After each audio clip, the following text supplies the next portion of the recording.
There's a star-studded memory inside my mind of you. We are on the road on our way over to Leavenworth.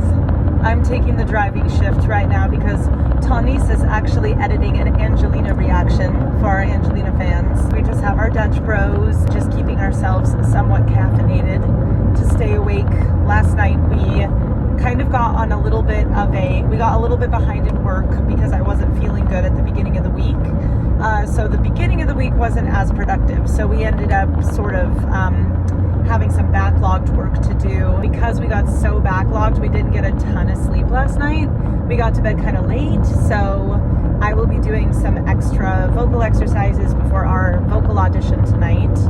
And we're both a little on the tired side today. I just wanted to pop on here as I'm driving and I'm letting Tanis have some editing space. I'm thinking about kind of my philosophy on auditioning and how it's changed. Not only have I been auditioning a lot for a long time, I took a break from it for a couple years, but I'm really back in the game now.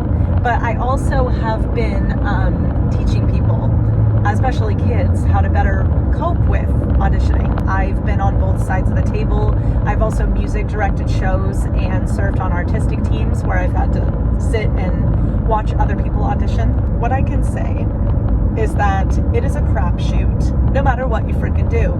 There is no way that we can have control over all of the elements that we think we need to have control over. So it's literally, it's almost kind of like gambling. You can do your best to prepare, kind of know about the game a little bit, but really there's so much that is left up to chance and subjectivity of whether or not, in their opinion, you fit into the puzzle piece that is that production. But you also, if you want to get a bullseye, you gotta like actually throw darts at the dartboard, or you gotta actually, aim the arrow at the bag, or whatever metaphor you want to use. So otherwise, you don't get the option of being in the show if you never go for it, And those are kind of all the cliches that I continue to tell people because I do think that they have truth to them. But the other thing that I was thinking about that's really profoundly helped regulate my nervous system is having the sense of play with auditioning. I'm here for the plot. I'm here to have fun. I'm here to show up. I rarely ever have what I feel like is close to a perfect audition. There's usually always something quirky that happens at some point, whether it be my voice is feeling weird that day, whether it be I'm recovering from being sick, or the audition, I found out about the audition at the last minute, so I'm kind of just winging it, or whatever it may end up being. There's always some circumstance that seems to make it feel like, that could be a barrier to me feeling perfectly prepared. But there have also been auditions where, if anything, I've had way too much time to prepare and I've overthought it. And it seems to be, even in those moments where I don't feel totally prepared and it feels more spontaneous, me showing up is better than me not showing up at all. And it's me showing up spontaneously that often gets me work, more than me actually having time to over-ruminate or overthink about it. And so I'm really trying to go into this audition weekend with a big sense of play. I've prepared the stuff that I want to bring into the initial vocal audition. I know that I don't have a lot of dance experience outside of actually doing shows, but I'm going to go to the dance call and I'm going to give it my all. I'm going to try everything I possibly can and move with character and intention and purpose. And I know that that has to be good enough because that's what I have to give. And if that is not what they want, then fine.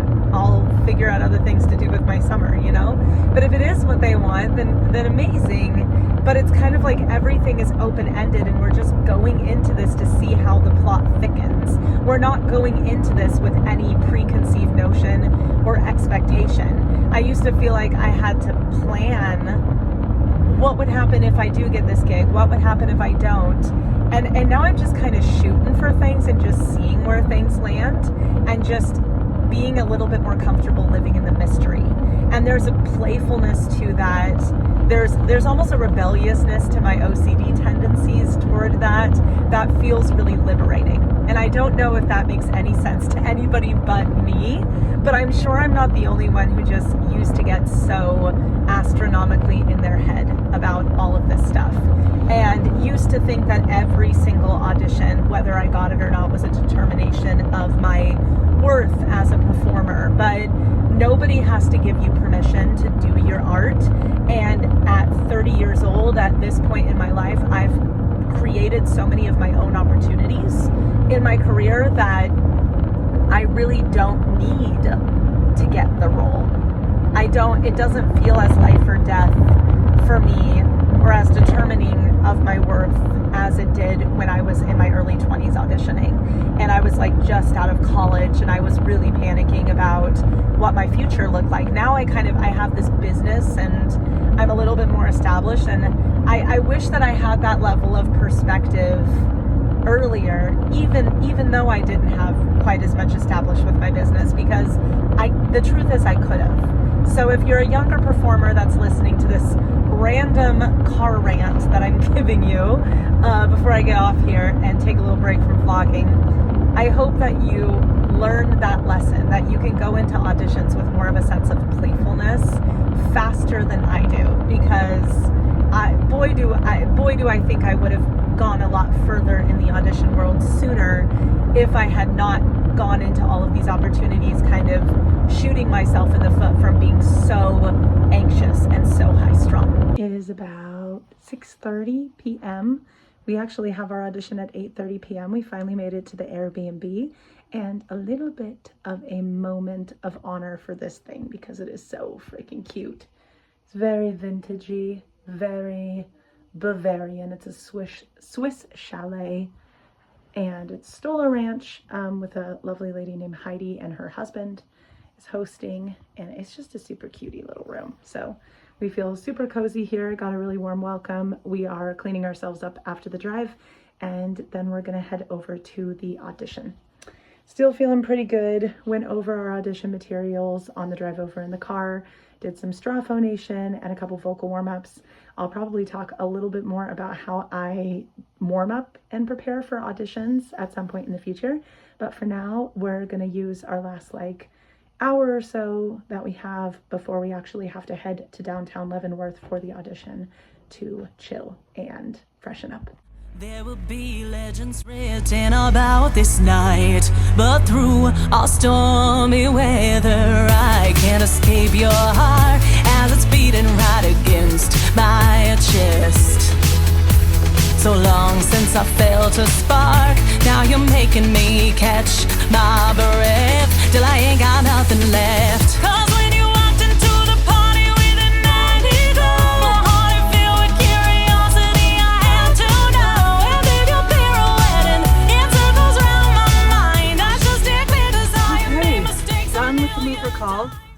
We're staying for the advanced dance call because we have the audacity, even though we are not advanced dancers. Have the audacity. That's our new philosophy.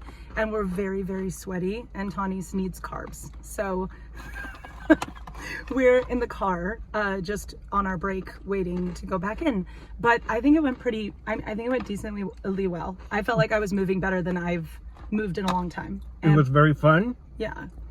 Everyone was very supportive. The dancers, the choreographers. It was really great energy. Really, really fun. This is my number. It's covered in sweat. But this is the only part of my body that it is sticking to. So that's where we're at. We're drowning in imposter syndrome, but we're still going to go into the advanced call anyway. So shoot your shot, folk. What is it? You miss all the shots you don't take? Is that the phrase? Miss all the shots you don't take. Even if you miss the moon, you'll land among the stars. As big Which as is actually of all cliches. not true, because the sky is not a two-dimensional plane. God. The moon is actually shorter than any other star.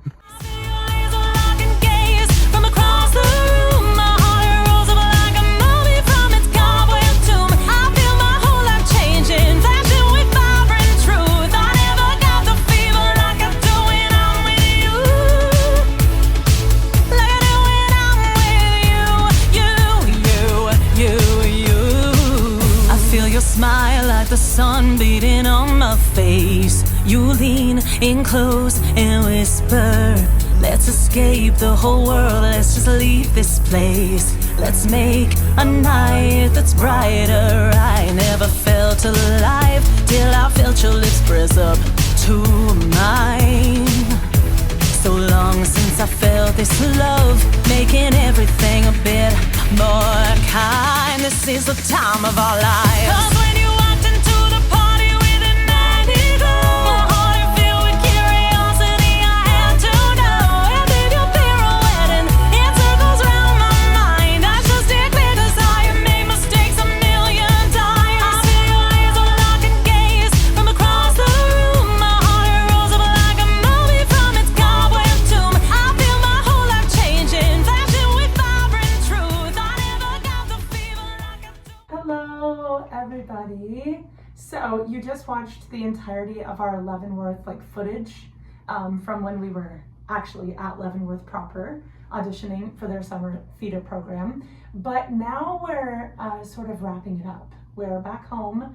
We had to drive home absurdly late at night, kind of settled back in, sort of thinking about the situation in post. I came up with a few questions, and the way that this is gonna work is that we're both gonna answer the questions, and it'll be interesting for us to see how our answers differ and how they're similar, because we had this experience together. How do you feel like you have changed as an auditioner in the past few years compared to your early 20s or college days? I'm much more willing to play.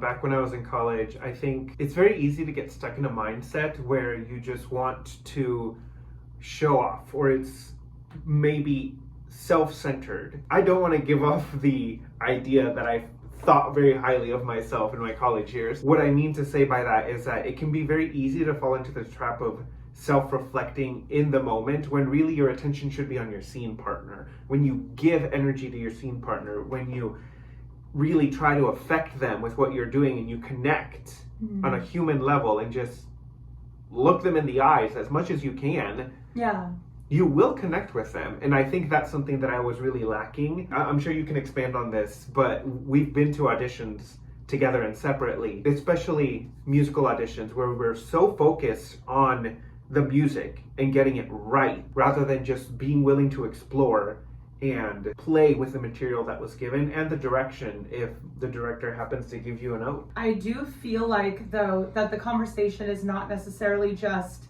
that we were in it to maybe have something to prove, and that was the number one priority, but we were also in it from a more self-centered edge, not because we were trying to be self-centered, but because we were still gaining emotional maturity about the situation itself and still gaining awareness of how it dysregulates your nervous system to be in an audition room. And we were really, really employing that, I think, as a defense mechanism. At least that's what it felt like with me. It was I'm gonna kind of overcompensate, over talk about my past accomplishments, over prove myself in the audition world, try to really drive attention to myself, because I was a little bit afraid that if I just showed up with presence authentically as I was and didn't try to force things, that wasn't good enough somehow. And I think at 30 years old auditioning versus when I was 18 to 20 years old and just starting to audition more consistently, I am a lot better at just kind of graciously showing up as me. I think it's a lot easier for me too to isolate different audition experiences and know that just because I didn't get that past thing doesn't mean I won't get this thing. I used to think they were somehow connected to each other. Yes. Irrationally. When it's completely different communities, completely different directors. Exactly, yeah, completely different artistic It does you a disservice to think about individual audition as somehow the string of how your season is going to go. Yeah, no, they're all their own individual experience. I mean, sometimes you do full season auditions. We just finished a full season audition for 3 shows that were all kind of auditioning at the same time with similar artistic team members. So that was a little bit different. Yes, obviously those experiences are kind of a conglomerate and do impact each other. But most of the time you're auditioning for at least in the US, individual companies. And when that's the case, every audition experience has kind of its own bear and its own experience. And I think if you have a little bit of a dry spell with audition success, it can be easy to fall into that trap. I feel like I'm way better at looking at them as individual experiences now. Or to even get discouraged enough to not want to continue auditioning. Because the truth of the matter is that these auditions are job interviews, and they're looking for something that they don't always put in the full job description. It's a very strange job interview to be going to. Yeah, I think another big thing I've improved upon, I'm not as good at this with comparing myself to other performers. I'll talk about that more later. That's something I'm still improving on, but I'm way better at not trying to read the director's mind or analyze what body language in the room or things like that could be meaning. That keeps you out of the scene, and it really shoots you in the foot if you're trying to think, what would the director want? Yeah, by all means, ask that question before the scene, but don't be thinking in the scene, if I do this, the director will probably like this. If I do this. Or constantly pander over for validation from the director. Yes, because it seems like, oh, my attention is on what the director wants. No, the attention is on what you perceive the director wants. Yeah, and I think as a recovering people pleaser myself, but we all kind of did this in the college years, we were so used to being dependent on professors for grades. Yeah. You know, so we're so conditioned in the theater and music world in college to like really pander to the instructor or to the authority figure, and we are not the authority figure of our own artistry, or at least that's not how they breed us to be. That's how it feels like. And so when you step into the audition room and you don't, like, your conditioning is telling you to pander to the director, to pander to the music director when you're doing the vocal audition and stuff like that. And it's so much better when you just get lost in your own little world, in the character, and with your scene partner. You're your character, either with or without a scene partner, depending on the nature of the audition. You're your character, you're not you and your ego sitting in that moment trying to get approval, because you do divorce yourself from your character or disconnect. The second question, how do you feel like you presented yourself well in this audition? This plays into the first question for me personally. I feel like I played more than I ever did. I tried different things, and I was so much more in the moment, willing to receive from my partners as well as giving them so much more than I have in the past.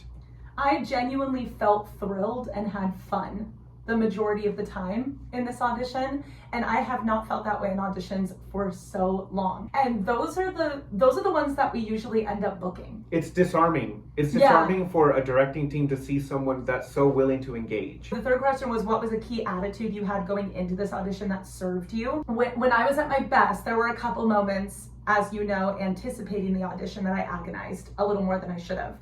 So I need to work on that. But in the actual moment, I was like, screw it. I'm just gonna think of this as I am karaokeing some of my favorite Broadway show tunes when I get to do this audition for people. And I am taking a dance class when I do the dance call. And that immediately brought me into this place of graciousness and lower fun. The stakes. Yes, lower the stakes. Graciousness, fun, play, lowering the stakes, and not sitting there with all this pressure on myself being like, I have to impress, I have to impress. I have to already look like the most professional person in the room. Nobody wants to see professionalism, they want to see a character. Yes, you want to see professionalism, but professionalism is you being in character. It's not you being militaristically serious the whole time. And I think I confuse those two. I think something that people miss out a lot on regarding attitudes they approach job interviews and auditions with is not realizing that when you have these job interviews, the best thing to do is to approach it from a personal standpoint. Not to the point that you lose all sense of decorum and start throwing swear words out there willy-nilly, but realize that there's a person across from you, whether it's across from a desk in a job interview or across from a desk at the audition panel, whatever it may be, that genuinely wants to connect with you. And wants you to succeed. Like, everybody's under the false impression because of these damn singing shows like American Idol and crap, that the audition shows kind of give the public this idea that every audition is like, people are looking to make fun of you or for you to fail in some way. They're looking for a laugh, and that's actually not true. They're looking to be artistically inspired by you. They want you to fit into their show. They do not want, I do not, I've been on artistic teams before for youth productions, which is a little different, but I've music directed youth productions before, and when I was sitting on that panel, never in a million years did I want any of those performers to fail. That is terrifying as an artistic team. It's terrifying. Yeah, you want good people because you want to fill your show. Yes, you don't want to be in a situation where, oh my gosh, I don't have a lead, I don't have a supporting character. Yeah. The ensemble is going to be terrible. Who wants to be in that position? The So director wants you to succeed. With all the love in the world, if you think that the people are not rooting for you to succeed, break that down and realize how illogical that is. Our body will go into fight or flight, and we have ingrained inherited social fear from our ancestors. So your go-to is not logical. It's going to be to say, they want me to fail, they're going to axe me from the social group. Also, approaching this from a nervous system standpoint, typically a job interview or an audition is in front of strangers, which of course we as human beings are very socially aware of how dangerous being in an unfamiliar social situation is, because it activates our fight and flight. To be in front of someone, being all the attention on us, we don't really get that feedback from them. You're constantly putting yourself on blast, and that's really hard to do. Learning how to also be internally validated by your own performances has been you've always been better at this than me, but I'm starting to get better at that, and that's been like a game changer for me too. That was something I learned from you. What do you think you can improve upon in your approach to auditions? Me personally, I still think that there's some levels to be improved upon regarding connecting with my scene partner.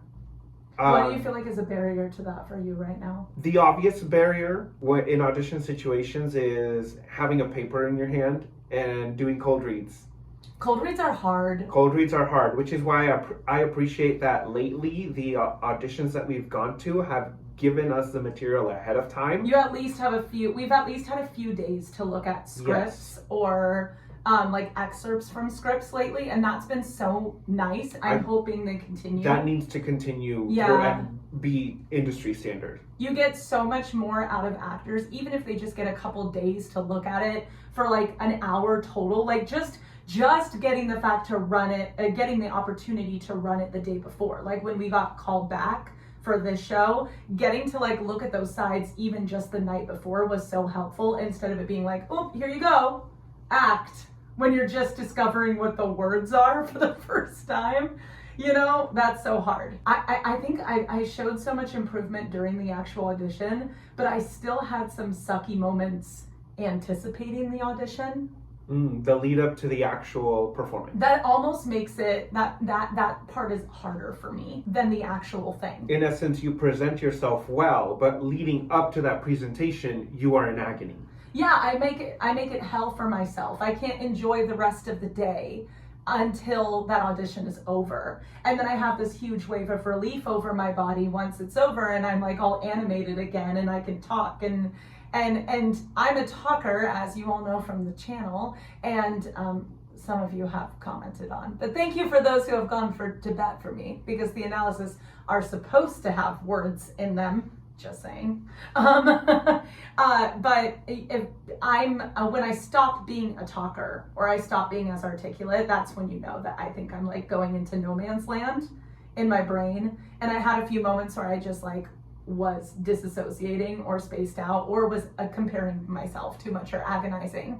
And I think so my lead up can be improved upon. And I think if I give myself more opportunities to do activities that are unrelated, to ground myself, or make myself just aware that there are other situations existing on this planet and in this world that are more important than me and my audition, you know, that's going to help me a lot in the future. I have noticed that with a lot of other people that auditioned, there's kind of two schools of thought. There's the people that really want to be immersed, and they want to focus, and they just want to go over the material again and again and again. And then there's the other people that go through it, they do their focus, but it's very casual, very laid back. Yeah. And they're very willing to engage in conversation with people unrelated to the material. And I think both are valid. Yeah.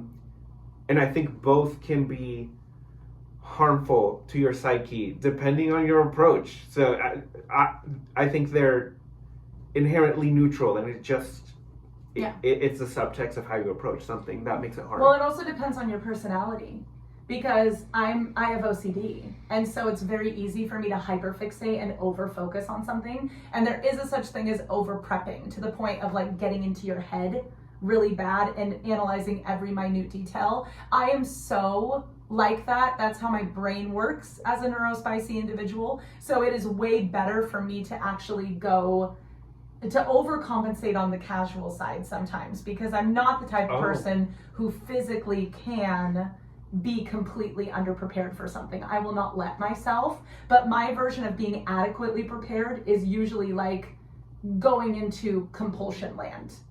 And so my version of pulling back what feels like an uncomfortably large amount for me is actually pulling back to what most people's comfortable normal is. What is one thing you did to honor the other performers or the scene partners that you had during your audition and callback experience? So honoring the other performers in the room. I don't think this is a conversation that's had a lot. And this could be a something that they know you did, like a way you communicated with them or were open with them in the scene. Or it could be a mentality that affected other people in the room, but you didn't like necessarily have to explicitly say it. I think one thing that's really important when you have a scene partner at an audition is be very clear with them what you're comfortable doing. It's especially if there are very emotional scenes, you want to make sure that you are professional enough to communicate, this feels like an emotional scene, what if we did this ahead of time? So you don't end up going for a hug in the middle of the audition in front of the team, and then the other person just wasn't expecting it, and you don't get that moment, that acting moment, and you potentially get really uncomfortable with the person. Yeah. Consent is really important, especially in cold reads, because the artistic team wants to see what choices you will make on the fly. But if it's a particularly intimate scene, they should be providing you with a little bit of time to be able to hash that out with the person you're reading with. Like, oh, how comfortable are you with physical touch? Where can I physically touch you? Is there, like, what you think might be the yes zone on somebody's body might be their no zone because of their past experiences? It also changes depending on the rapport you have with someone. Yeah. If you've worked with this person before, they're probably much more comfortable with you being physically close. Whereas if it's a complete stranger, then you're going to naturally want to have some distance. Yeah, so just don't assume implied consent in those situations. Oftentimes in auditions, we're in a situation where, I don't like to think of it this way, but I know there's a huge school of thought where you're in a competition with the people around you. Yeah. And the people that are reading the same roles as you are dangerous to you. Really compliment the people around you, because they could be your future cast members. And also, this company that we were auditioning for in particular was also hiring understudies and swings. Mm-hmm. So there's a lot of layers of being able to play a character, and you don't want to make enemies with somebody because you've been super rude during auditions. Right. And then you end up either being the headliner and they're your understudy, or vice versa, and you're having to work with them constantly the entire time, and you made a very bad first impression. So the less that you can actually view the other performers as competition, the better. I was a part of a callback where there was 3 other women besides myself that were being considered for a leading role in one of their shows. And all of us had to sing this heartfelt ballad that the character has in Act 2 that's difficult to sing. All 4 of us, we got to watch each other's auditions. All 4 of us had wildly different interpretations of this same song. And none of them were necessarily wrong. It's just, what flavor does the director want? You know? And what was great about this director is she also told us all the same stage direction beforehand, and she wanted to see what we were going to do with those instructions and if it was in line with what she envisioned for that character. So, and you don't know if it is or not. Then she was giving nonverbal validation to everybody. She was rooting for everyone in there, and so it really, like, what her real opinion was of who she's gonna pick is not something worth even thinking about. in that moment because there's nothing you can do about it. Yeah. But there's also nothing you can do about how well another performer does. So it's so much better to I mean, I've heard surrender horror that, stories, you know? of people doing laxatives or who knows. Well, like, yeah, don't no, do that. I had a friend of mine who was in the opera world, and she talked about somebody putting laxatives in another person's drink at an audition. That's basically roofing somebody. Okay. That's really That's not bad. okay. That is bad. So there's a spectrum of all sorts of crazy bonkers crap that happens in this situation, but you never want to, it's shooting yourself in the foot, not just hurting the other person. If you behave like that in auditions, it's so much better to just be open. And I think one of the ways that I honored my people that I was assigned to read with or had to interact with in this process was allowing myself to make conversation with them backstage that did not have to do with the show, actually get to know them as people, maybe talk about something that regulates them in addition to me, like, what musicals do you like? What's your favorite taste in music? What are you looking forward to doing after this audition is over? Like, what else is going on in your life? How does auditioning teach you about life? And what do you think even non-performers can take from us talking about our experience? I think auditioning is kind of the litmus test for life and the reason I say that is because I think that you show your true colors in a dysregulated experience, not a regulating one. Everybody can be a good and gracious and compassionate person and an open person when they feel safe. But when we're all put in a room together, put on blast collectively, and challenged we are competing with each other to a certain extent for these parts, even though you don't have to look at it that way. But there is a show that's being cast, you know, that's when you see people's true colors come out because everybody is in a little bit of a low grade state of fight or flight. So auditioning kind of helps you learn that vulnerability as a person is not a bad thing. Right. And that genuine connection is the thing that's always going to resonate over posturing yourself in some way. We don't need to show off, or we don't need to try to be unique. We just need to be as authentic as possible to ourselves, and we are inherently unique. Be present.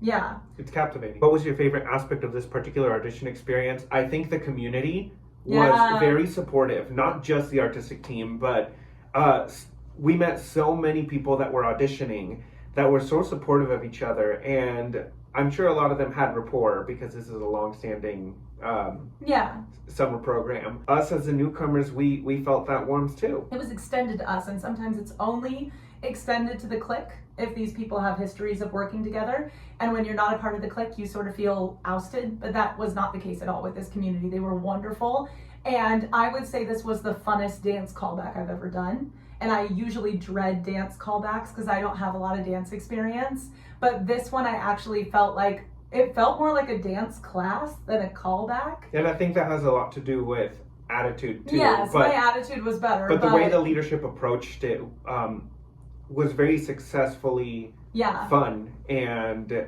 encouraged you to show who you were as a person. And that's really what casting directors want to see. They want to see what does this individual, this person, bring to a character, and do I want to see that on stage? Are they fun to watch? Do they have pizzazz and personality even if they don't get the technique perfectly? Is it different auditioning for things with a partner or a spouse versus auditioning for things on your own? Do you like auditioning with me? Like going to audition weekends with me? I mean, I'm going to be biased here.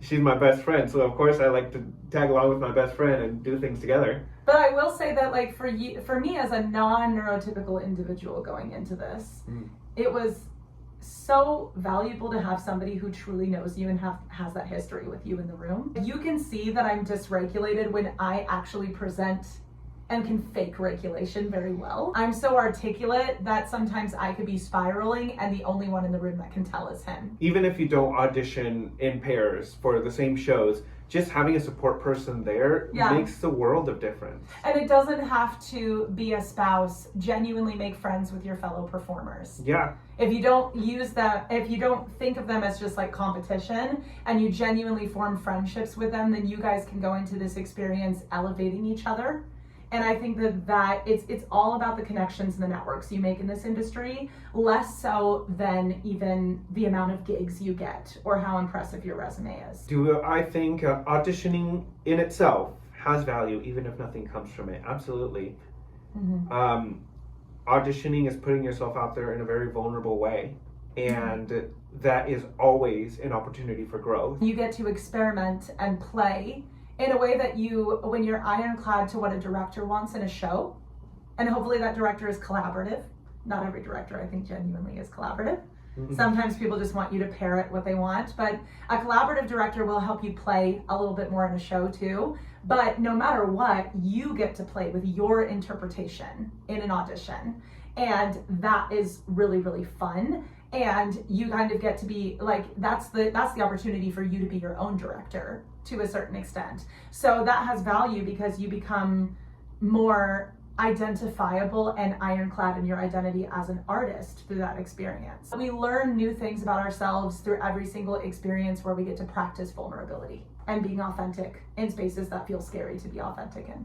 Like when you write original music. We are at the halfway point of releasing the debut album for Cecilia.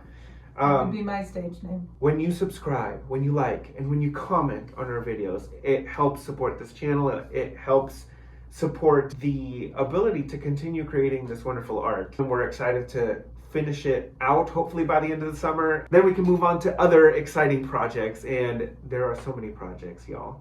Yeah, we're pursuing a lot of opportunities right now. Expose, my debut album that talks about all of the crazy experiences I had in my life from the end of high school all the way to now. The first 6 tracks of the album are available on popular streaming sites. Make sure to look me up under the name Cecilia in all caps, and you will easily find me.